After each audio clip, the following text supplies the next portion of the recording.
Hello everyone and welcome to this special edition of Buzz TV. We've got some very special guests with us today. First of all, I'd like to introduce Danny Start, former writer for Coronation Street. No, I've never written for Coronation Street. Sorry, they'll put you right on that. Okay. I spent some time with these lovely people a long time ago. And we have also got Iain and Verity Macleod, who currently work on the soap themselves. So welcome to the show. Lovely to see you both. Be here, thank you. So we have got a few questions today. Before we start, sorry, my name's Harry. I work for Buzz Hub, and I currently help run the performing arts department here at Buzz Hub. It's lovely to meet you both. So some of our members have got together and they have prepared a few questions. But before we get into that, we'd just like to know a little bit about yourselves and how you got involved in Coronation Street and a bit about your background. Yeah, so I've been on Corrie for nearly 17 years now. I did an English degree and always loved working with drama and literature, and I was very lucky to get a work experience, like a week's work experience on Corrie, and I just absolutely loved it. And I was very lucky then to get some holiday cover, which I did, and then basically they just couldn't get rid of me, and I did every job going from running. I was a runner for a bit, and then I started in the script team, just basically formatting the scripts, and then assistant script editor, senior script editor, script producer, and then now I'm the assistant producer. So yeah, so it's been a long road, but it's been good because I've worked from the ground up and done lots of different jobs. So it's stood me in good stead to end up producing, help producing. I started off, I did a journalism qualification very long time ago now, it feels like, and started off as a radio news reader, would you believe? So I was the chap trying to sound all dignified and serious while reporting all kinds of crazy goings on the radio, and then sort of from there did various jobs within radio, and then I decided that I wanted to have a crack at television, and got an assistant researcher's job on Coronation Street, partly by dint of having some journalism background, and some of the skills were quite transferable. And then, yeah, much like Verity, really, they couldn't get rid of me either, so I kind of worked my way up and around, did a little stint on Hollyoaks, did a little stint on Emmerdale, and then made my way back to Coronation Street as producer, which I often describe it as, well, firstly, it's the best show in the world, obviously, but it is kind of the best job in the world. It's like having the world's best box of toys to play with, because you've got, it's like you open the lid on the toy box and inside you've got Ken Barlow and Rita and Audrey and Gail and David Platt.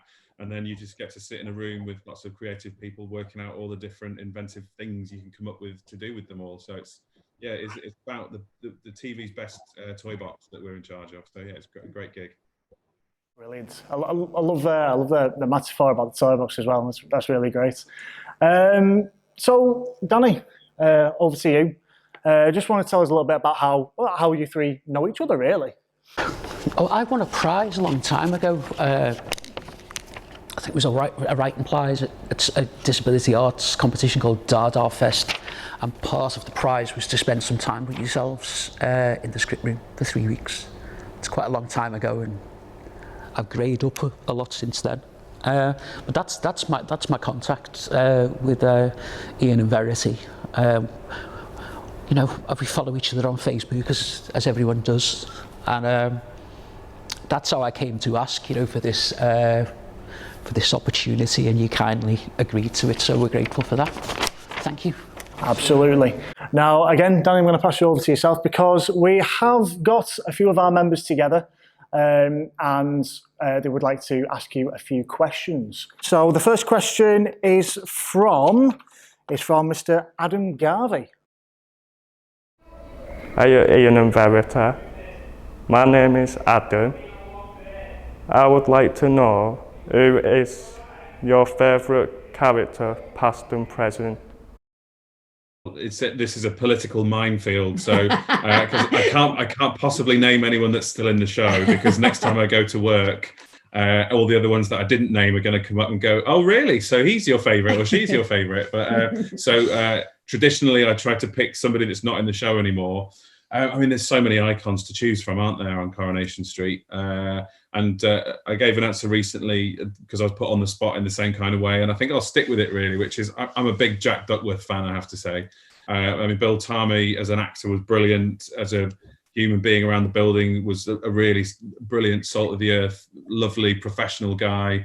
And then, you know, Jack's just been involved in some of the most iconic Coronation Street moments over the years. He's that archetypal sort of feckless male character, and there's been many of them over the history of the show, and there's some still in the show. I'll let you work out who they are, Adam, without me having to name them. But yeah, Jack Duckworth for me is just warm and funny, and you know, just embodies everything that is Coronation Street for me. So yeah, I'll go with that.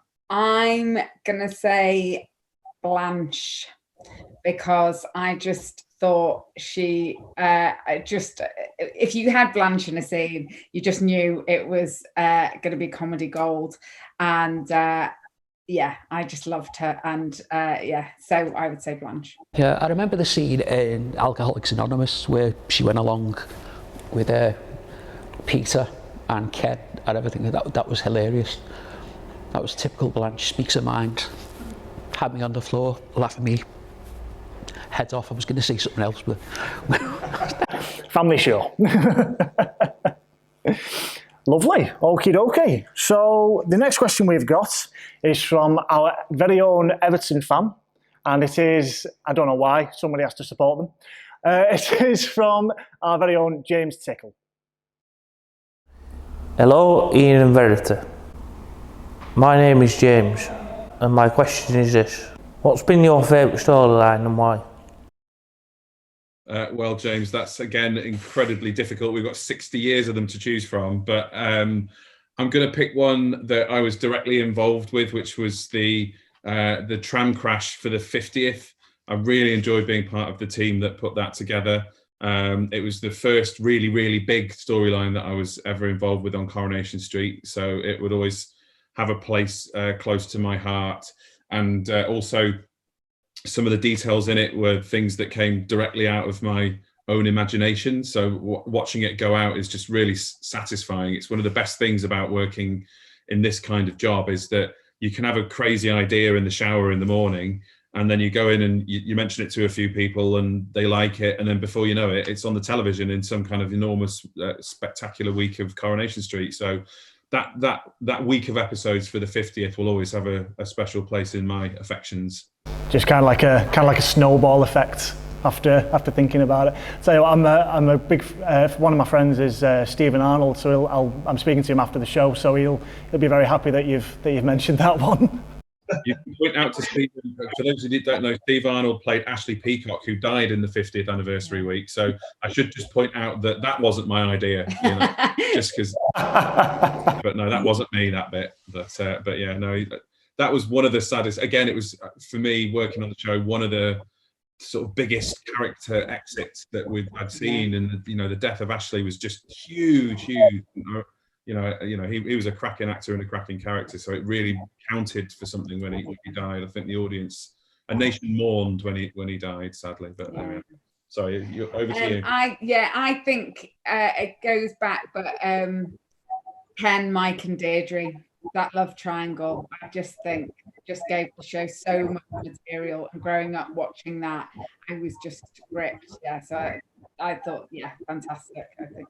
And I know, was it James is an Everton fan, but I think during the match at Old Trafford on the night where Deirdre chose Ken, they flashed up on the scoreboard at Old Trafford, Ken Barlow 1, Mike Baldwin 0.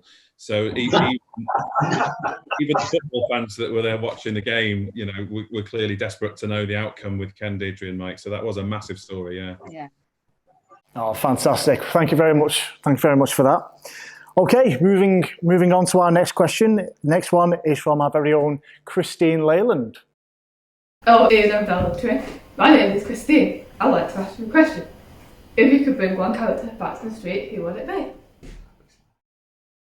Oh, this is a tricky one, isn't it? Right. So let me think. The joy of it is really that actually most of our best characters are still in the show. Like, you know, you've got Ken and Rita and Audrey and Gail, Sally Webster, or rather Sally Metcalf as she is now. They've been in it forever. So actually, I would say a lot of our best characters are still in there. But I don't want to repeat myself, nor do I want to give any actors out there watching this potentially any false hope that we're going to be ringing them up tomorrow, because we might not. So I'm gonna cop out and talk about a character that I really miss and that I think there's a place for still in the show, and that is Schmeichel the dog.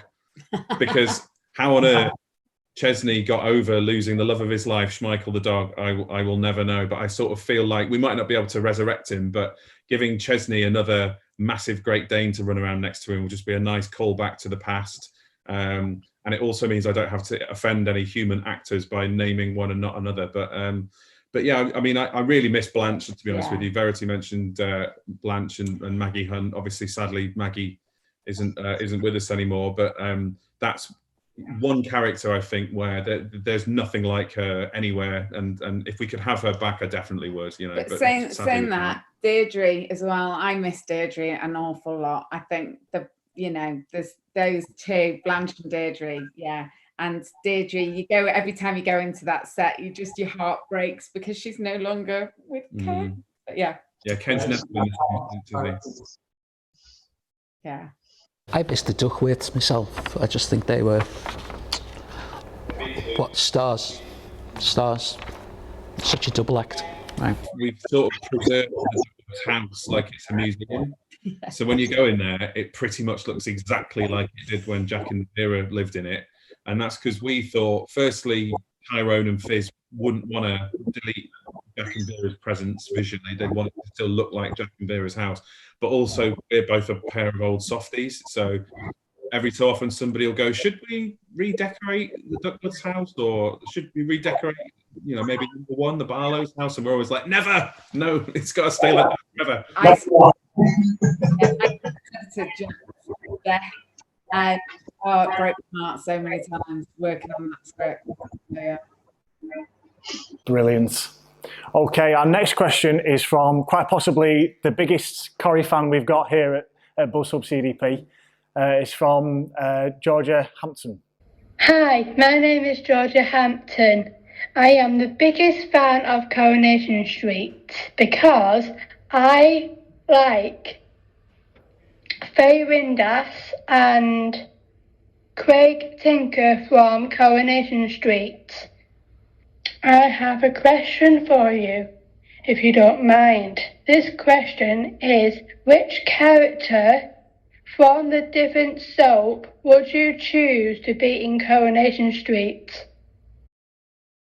That is such a good question. I love that question. that's brilliant. We've got, it's like what's the word? Picking a best of the world 11, isn't it? In football, it's like you can have your pick from any league. Gosh, blimey. Well, let me have a think about this. I'll look at EastEnders first. I have to say I love a bit of Phil Mitchell, and I just think the character that you might want to bring into your show is somebody that's going to stir things up and cause a bit of trouble, and put the cat amongst the pigeons. And I think Phil, being that kind of flawed, tough guy with demons and not afraid to throw his weight around, he would certainly make a big noise on Coronation Street, so that would excite me quite a lot.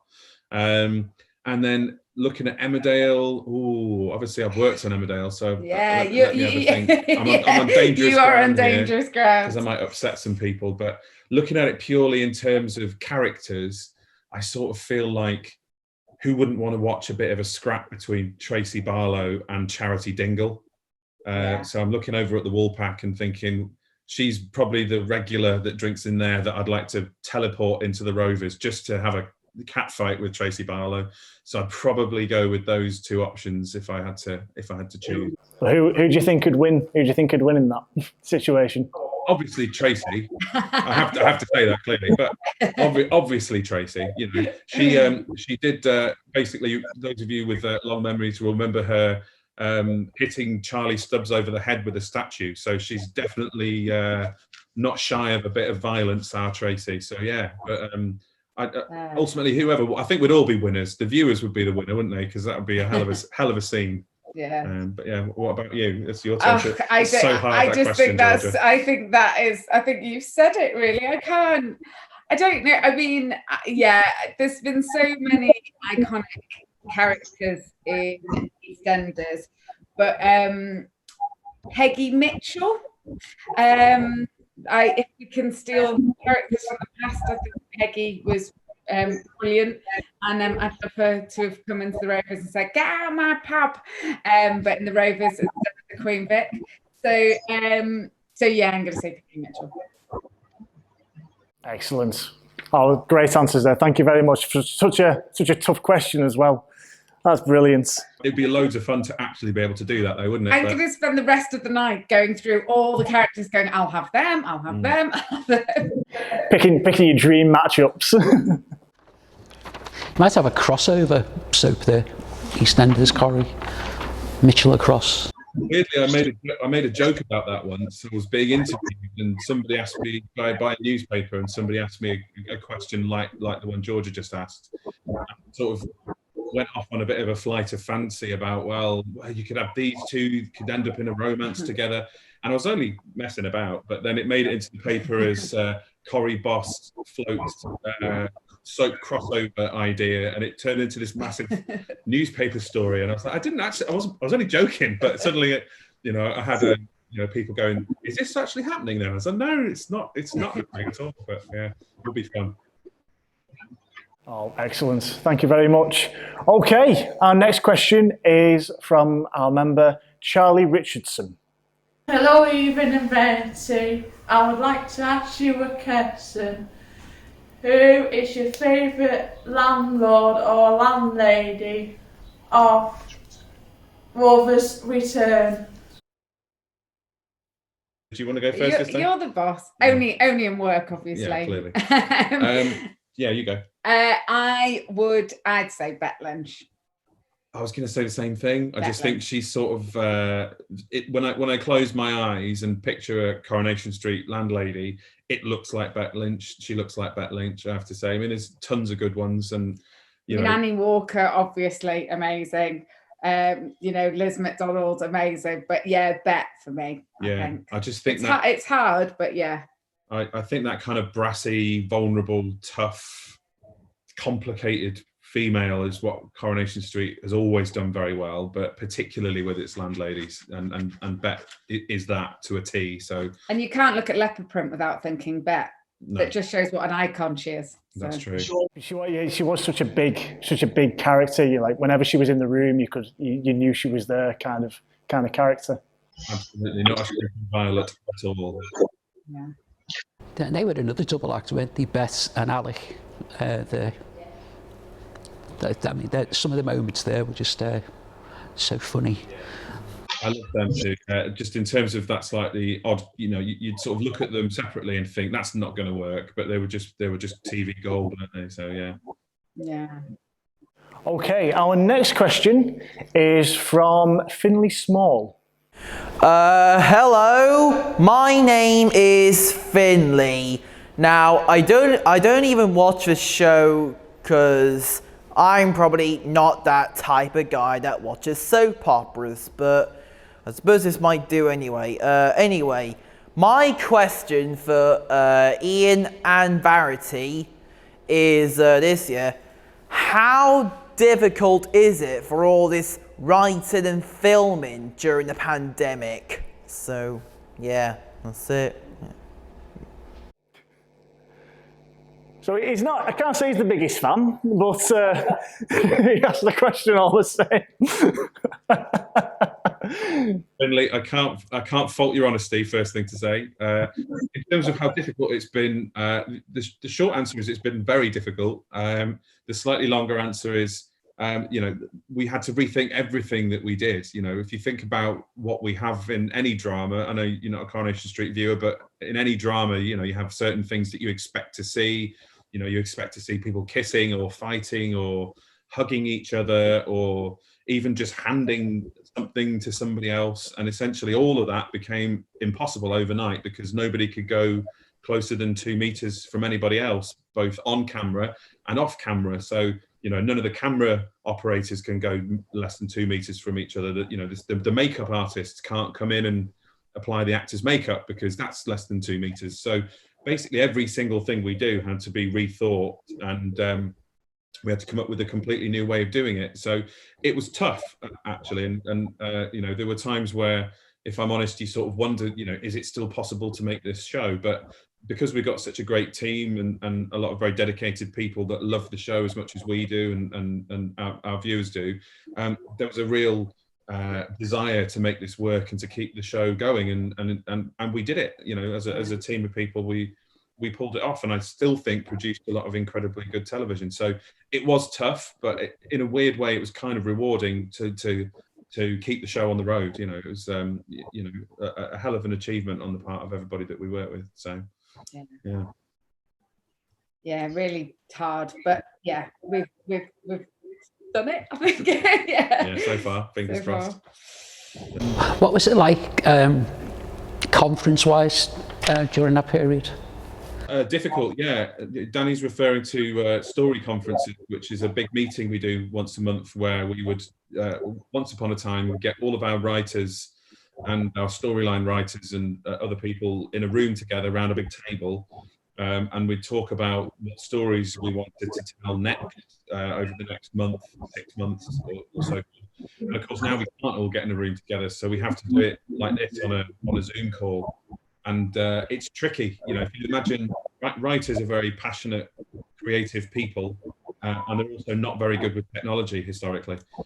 So you've got 50 of them on a Zoom call, and I'm trying to chair the meeting, and it's like herding cats, basically. That's what it's like. But we get it done, You have everyone having a scrap about the story, but instead of normally just shouting across the table, you have to sit there with your hands like this, like you're in school waiting for him to go the next question. So it's incredibly difficult, but we're like with anything, like with everyone during the pandemic, we're just having to find new ways and just getting the job done any way you can.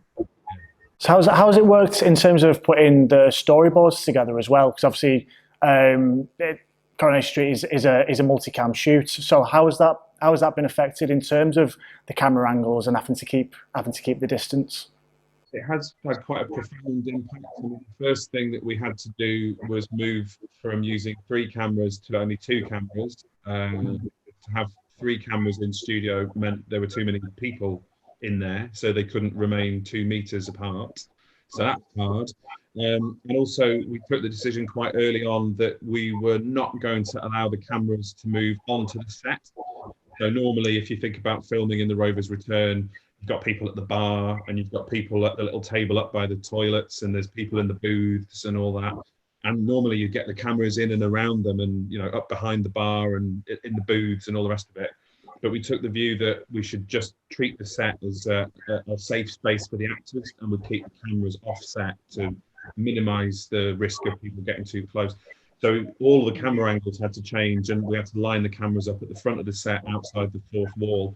So yeah, it was very limiting in terms of the camera angles we can use, and I think it took a little while for the directors and the technical teams to get a handle on how to manage that situation to its best advantage. But we got there quite quickly. But to begin with, I think everyone was thinking, how is this going to work? Like how do we film people in the booth and behind the bar if we can't put the cameras up there?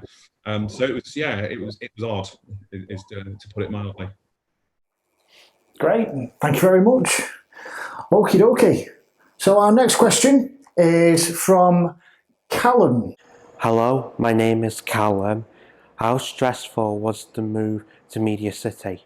I can let you field this one because Yeah. I had the good fortune to be working somewhere else when that happened. Yeah, so, you weren't there. I was there. Yeah, it was stressful, I guess, because it's such a big undertaking, and to rebuild the set, and we went from the street in Key Street, where we were based in central Manchester, was a lot smaller than the street we're working on now. So it used to be tiny. Like if you ever go back and look at the old episodes of Coronation Street and like look at a fire engine or a car on the street, and you look at the size of the houses, you'll see that actually they were really, really little. So there was practical considerations like that we had to take into account.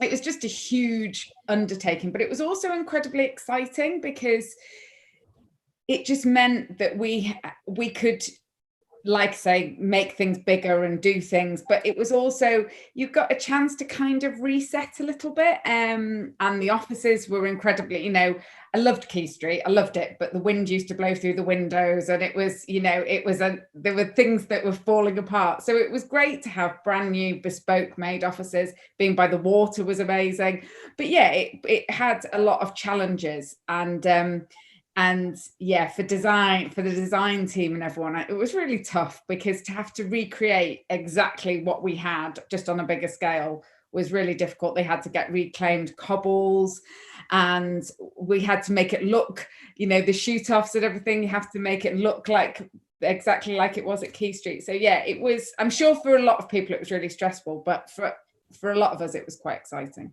A lot of the cobbles that are there now are the same cobbles that were the ones on Key Street and things like that. But with some of the materials, I think I'm right in saying the slate roofs, that they weren't able to preserve the slate roofs for the move. So they had to go out and try and find exactly the same slate for the roofs.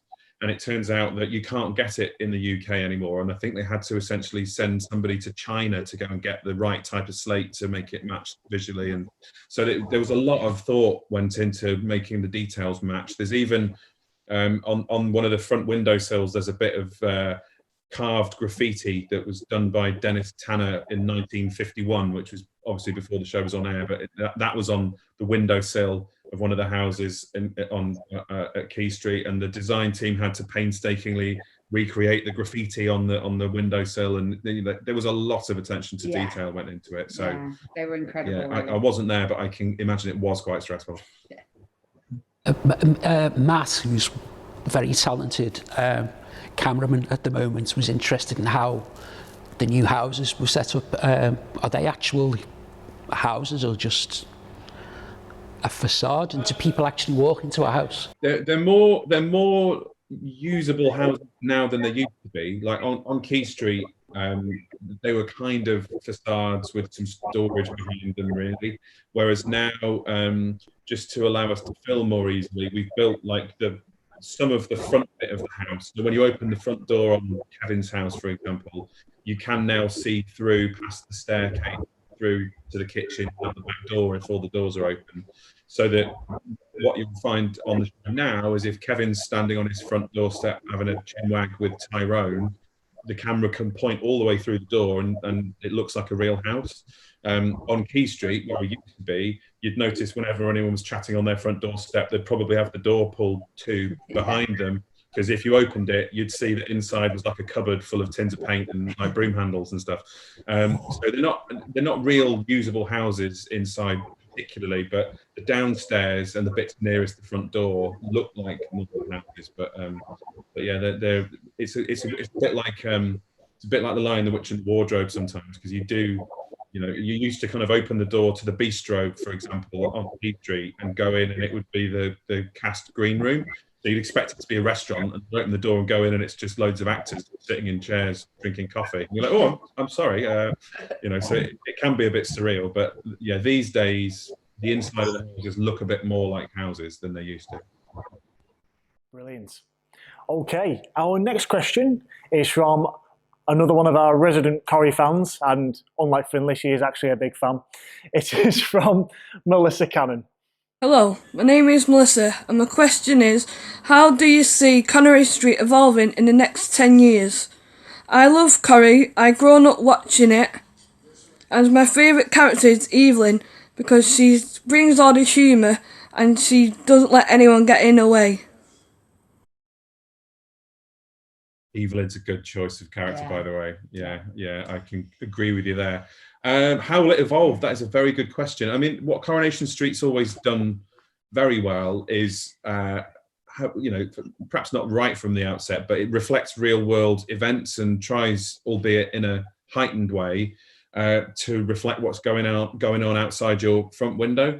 So in terms of how it'll evolve, I think that might depend on how the world evolves, because the types of story we tell, we try to make them a reflection of what's going on in the real world. So that might sound like a bit of a cop-out, but the short answer is it's hard to predict exactly what the stories will evolve into until we start to see where the world's going. But in terms of how it'll evolve in other senses, I mean, I think visually speaking, we are beginning to move more towards a kind of 9 p.m. drama look. So at the moment, Coronation Street, as you've pointed out earlier on, has been shot in a kind of multi-camera way with 3 cameras and in a studio. And that means it has to be lit in a particular way that looks different from if you're watching Line of Duty, for example. So we're gently modernising the visual feel of the show over the next couple of years, just to move it closer to other forms of drama in that respect. In terms of the on-screen and off-screen, I think you'll continue to see enhanced representation of different minority groups, whether that be disability or whether that be race or religion. I think, the show, when it started, was, all people from a similar kind of social background, and in keeping with what's going on in the modern world, I think the types of character that you see on screen will modernize and become more diverse, and I think that's already starting to happen. And yeah, I think likewise off screen, I think quite correctly, there's more and more pressure for us to improve the kind of diversity off screen and hire writers that have got different life experiences, rather than having writers that have all essentially got very similar life stories. We felt it's important, more so now than ever, to try and broaden the kind of palette that we're painting with in terms of the types of writer we're hiring. So yeah, I think really, I suppose the kind of headline for all of those things I've just said is that we all try and keep in step with the outside world and reflect what's going on in modern Britain, I guess. Yeah, everything he said. I think that is what's always been so successful about Coronation Street, is no matter what, well, it obviously started in the 1950s, but as we've gone through the decades, it has always been relatable to real life, albeit in a heightened environment. I say it's been always. That's how you've been able to capture a younger audience, and as well as the traditional, storylines and characters. Could I ask what's happened to the retirement village? Is that still there, where Ken left, didn't he, and came back home? Yeah, Ken did leave. There is still a retirement community over there somewhere, and oddly enough, we're about, spoiler alert, we're about to tell a little story involving that in the not too distant future, because we sort of discovered last year that the brilliant and esteemed actor Malcolm Hebden, who plays Norris Cole, had decided to hang up his boots, as it were, and had filmed his last scene with us. So there's an upcoming story that will be about Norris's exit, that will feature Ken and that brilliant older group of characters we've got. In terms of the show's success, do you necessarily have a specific target audience that you try and engage with more than others, or how does it work in terms of the storylines in engaging with all members of the public? We don't, believe it or not, we don't really sit down at all and go, we need to get more kids in. What stories can we tell to make the kids watch? Coronation Street has got an incredibly well-established and successful formula that's worked really well for 60 years now. And the beauty of it is that it is loved across the generations. You know, families do still sit down with their gran and their mum and their daughter and watch Coronation Street all at the same time. And we're all Corrie fans. The writers are all Corrie fans. So really what we try and do is just tell stories that we're interested in ourselves and would want to watch. If we were sitting at home with our tea on our lap, you know, watching Coronation Street, what would we want to watch? And that's kind of the way we approach it. Yeah, and just quickly, I know you're waiting to come in, but the only other thing I was going to say was what we've discovered is that you might think that younger viewers want to watch younger characters. That's not necessarily true. Like if you speak to a younger viewer and say, you know, who's your favorite character? Often it's Evelyn, or it's Ken, or it's Rita, or you know, it's so if you try and tell loads of kind of youth stories and bring in the younger viewers, let's say, it almost never works, to be honest. So the best thing you can do is tell stories that you want to watch as a fan with all of our characters in the middle of them. I think we do, and that is all true. And I think we do.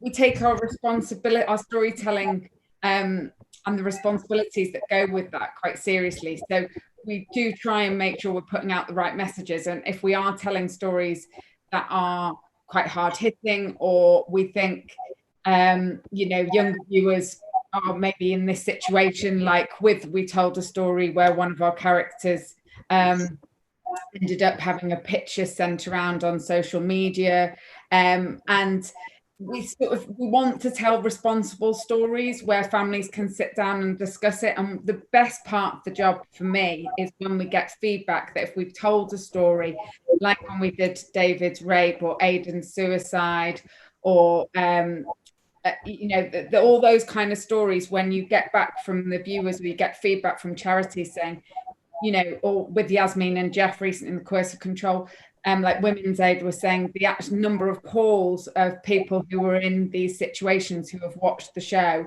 and decided to reach out for help. That's just amazing. And I love that, because I think that's where storytelling it's not just about enjoyment, it's about making a real change in the world and for the better. And it's really important to me. I call it drama karma, which basically means, you know, you want to be accruing positive karma for yourself by making a positive difference in the world if you can. And yeah, we did that. That is where we spend the most time thinking about our audiences. Yeah. You know, what potential harm might this do if we don't tell it in the right way? Or what potential good could it do? Yeah. And what messages do we want to get out there? To, you know, and yeah, that's important. It's less about, oh, we need more 16-year-olds or we need older viewers. It's more about how these stories will affect and what's going out into the world. Yeah. Brilliant. Thank you so much. We do actually have one more surprise question. I hope you don't mind. It is a surprise question. It's not just a surprise, Harry. It's like the most difficult question. It really is. Brace yourselves. And this is from our lovely member, Stephen. Bonjour. That's the only thing I know in Spanish. My name's Stephen. My question is, what's the secret ingredient to Betty's hot pot? Do you know what? I have a feeling that we told a story about this once where I think it was that Betty, when she died, bequeathed her recipe to Sean and nobody else. And so therefore Sean was the only person that knew the recipe for Betty's hot pot, which meant he was unsackable from the Rovers.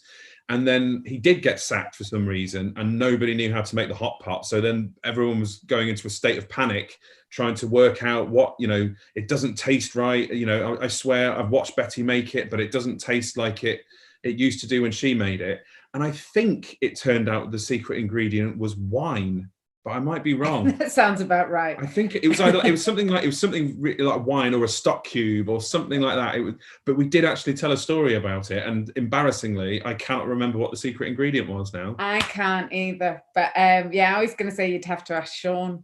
I think the cheesy answer would be the secret ingredient was love. Yeah. You know, I think she made it with love and care and attention, and that's what made it special. But the real answer is, I think, maybe stock cube or Worcester sauce or something like that. But yeah. He'll probably be going home and trying to recreate that tonight then, now that we know the ingredients. Don't blame me if it tastes horrible. First port of call. Well, I think that's all the questions we've got today. Yeah, I'd just like to say it means a lot to everyone here that you've given your time to spend this time with us this afternoon. And I know everyone's going to be made up. So thank you for that. Just to echo what Danny said, yeah, it's an absolute pleasure. All of us here at Buzz Hub are really over the moon that you were able to join us today. So thank you so much. It's been lovely to be here. I think the questions were great.